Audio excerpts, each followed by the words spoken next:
Hello students.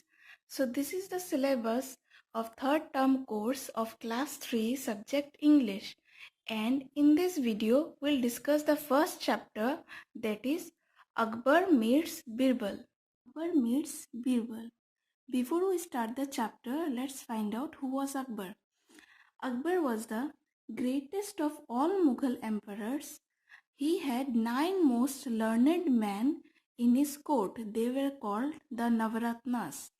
Birbal was one of them who was known for his wit and cleverness. So, Akbar was the greatest of all Mughal emperors. He had 9 most learned men in his court. Among the 9 learned men, Birbal was one of them who was known for his wit and cleverness. Emperor Akbar was fond of hunting. Even as a child, he would miss his lessons with his tutors in order to go riding and hunting. So, he liked hunting so much that he would miss his classes in order to go riding and hunting. As a result, he grew up to be a fearless hunter. One day, while chasing a tiger, Akbar and a few of his brave soldiers rode too far out from the royal capital at Agra and realized that they were lost. They lost their way. It was hot and dusty, and they were getting tired, riding slowly. They reached a place where 3 roads met. "Ah, at last we see the road," said the emperor. "Which way shall we go? Which road goes to Agra?" he asked his soldier. He asked this because he don't know the way. The roads all looked the same. They were pretty similar to each other, so they could not find which shall they go, which way shall they go. It was hard to tell which road led to Agra. The men looked at each other. They looked at the road. They looked at the dust beneath the horses' hoofs. Hoofs is the hard part of the foot of horse. Nobody said a word. Just then a man came walking down one of the roads. Glad to see someone, the soldiers called out to him and ordered him to come forward. The man did as told, looking up at the richly dressed hunters with bright, curious eyes. "Tell us which road goes to Agra?" asked the emperor. The young man began to smile. By smiling, that man replied on a funny note, "Huzur, everybody knows that roads cannot move. How can this road go to Agra or anywhere else?" he said, chuckling delightedly at his own joke. There was absolute silence. The emperor stared down at the youth. His soldiers held their breath. They knew the emperor's temper.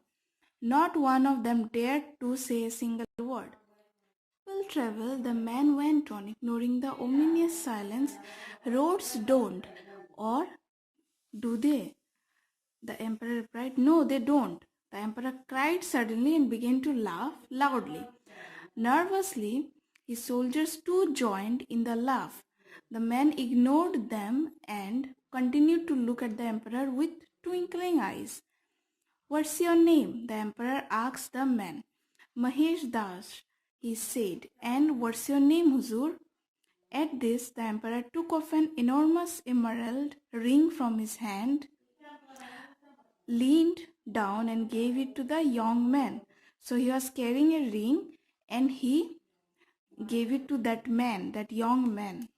Which he gave, it was very large in size, and it has a green stone. You are speaking to Akbar, the emperor of Hindustan," he said. "We need fearless young men such as you at our court, Mahesh Das. Bring this ring along when you come, and I shall recognize and remember you. And now show us the way to Agra." So he was impressed by the wordings of Mahesh Das, and he offered the ring, and he asked him to come to his court with this ring and he shall recognize him by seeing that ring. Mahesh Das bowed low and pointed towards the capital. The emperor turned his horse and galloped away, followed by his soldiers. Mahesh Das watched until a bend in the road hid them from sight. Mahesh Das showed the way to the capital, and he was standing at that point and watching until a bend in the road hid them from sight. Mahesh Das later joined Akbar's court and was known as Birbal. He became famous of his wisdom and wit. After reading this chapter, what you came to know about this, the meeting of Akbar and Birbal, and Birbal's real name was Mahesh Das. Thank you.